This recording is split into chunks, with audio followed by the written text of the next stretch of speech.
বান্দৰ আৰু শিয়ালৰ কাহিনী। বান্দৰ আৰু শিয়াল দুটা সখী আছিল। সিহঁতে এদিন আলচ কৰিলে যে সিহঁতে দুইটাই সখী পাতি হেপাহ পলুৱাই খাই ঘূৰি ফুৰিব। এদিন সিহঁতে ক'ত কি খাবলৈ পাওঁ বুলি হাবিৰ মাজে মাজে ঘূৰি ফুৰিছিল। তেনেতে সেই বাটেদি কেইজনমান মানুহে গাখীৰ গুড় কল কুঁহিয়াৰ ভাৰ বান্ধি সেইফালেদি গৈ আছিল। তাকে দেখি বান্দৰে আৰু শিয়ালে খুব ৰং পালে। শিয়ালে বান্দৰক ক'লে, সখী, সেই মানুহকেইটালৈ চোৱা। সিহঁতে লৈ যোৱা বস্তুবোৰ খাব লাগিব, বুজিছা? তুমি এটা বুদ্ধি লোৱা, কি কোৱা যায়? এটা কাম কৰো আহা। এই জোপাটোৰ কাষতে আমি লুকাই থাকো। যেতিয়া সিহঁতে আমাৰ ওচৰ পাবহি, মই মাতিম খোৱা আৰু তুমি মাতিবা খোৱা। দেখিবা সিহঁতে আমাৰ খোৱা খোৱা শুনিলে ভয় খাই বস্তুবোৰ পেলাই লৰ মাৰিব। বান্দৰ আৰু শিয়ালে বুদ্ধিটো কৰি লুকাই থাকিল। মানুহকেইটা আহি ওচৰ পালেহি। খোৱা খোৱা খোৱা খোৱা খোৱা খোৱা। আয়ো খালো বাঘো ভালুকো। মানুহকেইটাই ভয় খাই বস্তুবোৰ তাতে পেলাই পলাই লৰ মাৰিলে। মানুহকেইটাই গুচি যোৱা দেখি শিয়াল আৰু বান্দৰে ৰঙত আনন্দ কৰি বস্তুবোৰ ভাৰ পাতি লৈ হাবিৰ মাজত সোমালেগৈ। সখী, আমি বস্তুবোৰ ইয়াতে খাবলৈ বহিলে যদি মানুহকেইটা আহি আকৌ দেখেহি, আমাক মাৰি কাটি বস্তুবোৰ লৈ যাব। সেনেকে এটা কাম কৰা যাওক। মই বস্তুবোৰ লৈ এই ওখ গছজোপাতে উঠো আৰু তুমি তলতে থাকা। তুমিতো আৰু গছত উঠিব নাজানা।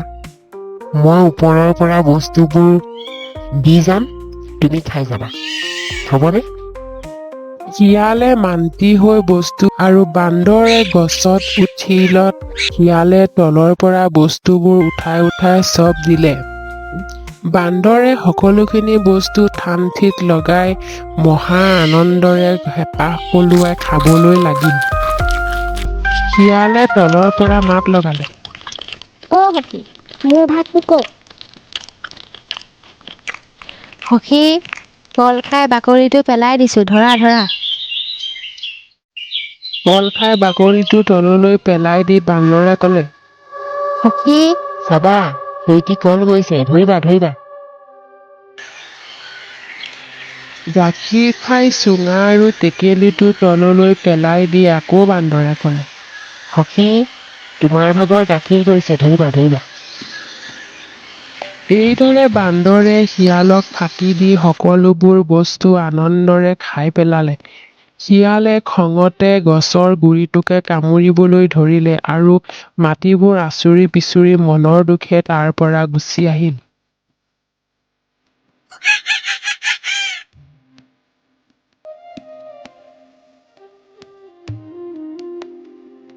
অন্য এদিনৰ কথা।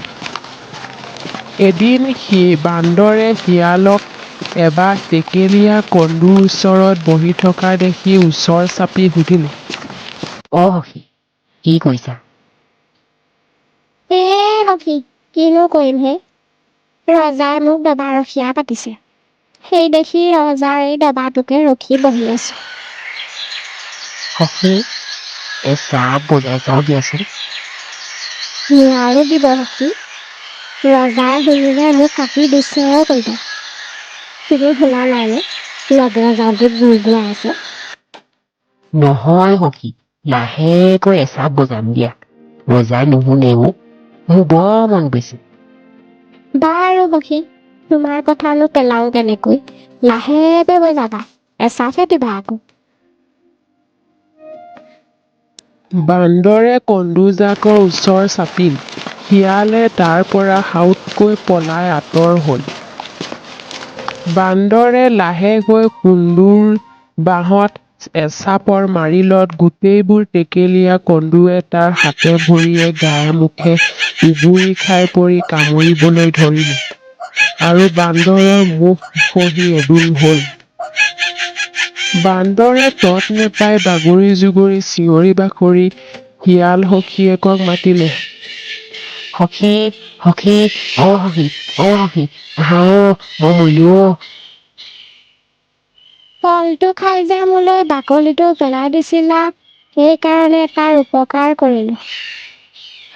সখী মই মৰিলো মোৰ ৰক্ষা কৰা গাখীৰ খাই যে সুদা টেকেলিটো মোলৈ পেলাই দিছিলা, তাৰ সুৰহে তুলিলো। সখী ঐ মই মৰিলো ঐ কুঁহিয়াৰ খাই যে মোলৈ বাকলিটো পেলাই দিছিলা, তাৰ পুতক তুলিলো। এই বুলি বান্দৰক তাতে শিয়ালে এৰি গুচি গ'ল।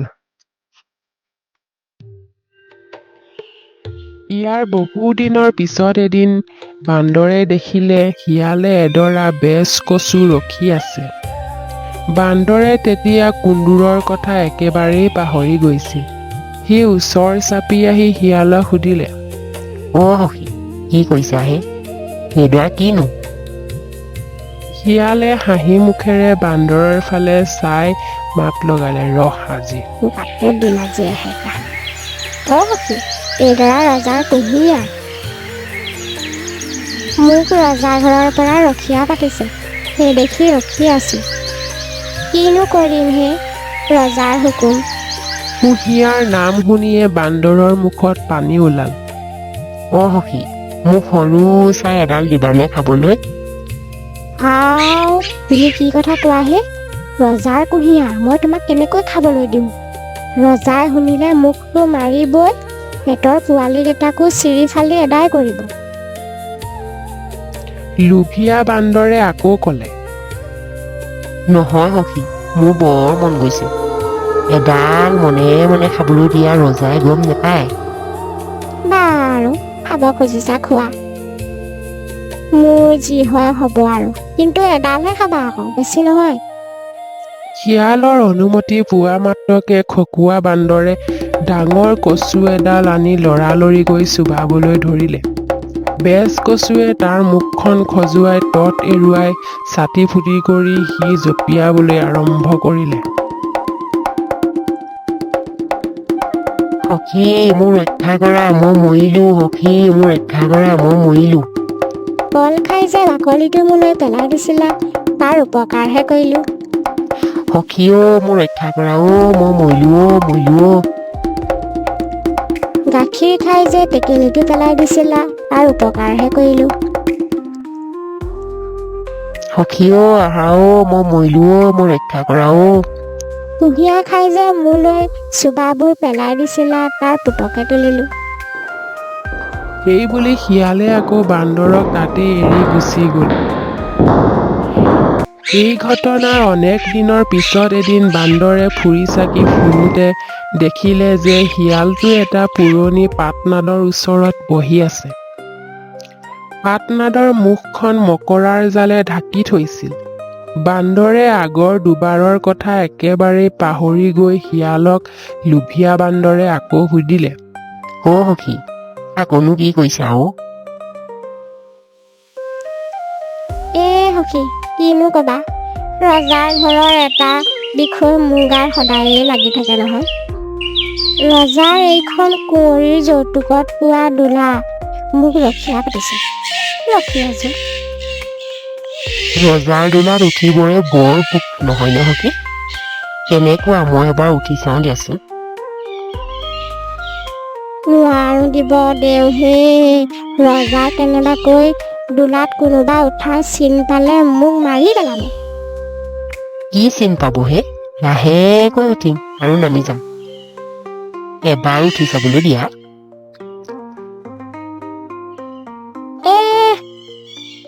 যদি নেৰা উঠিব খুজিছা তেন্তে উঠা আৰু, কিন্তু বেগেতে উঠিবা, কোনো নেদেখোঁতে আকৌ নামি আহিবা।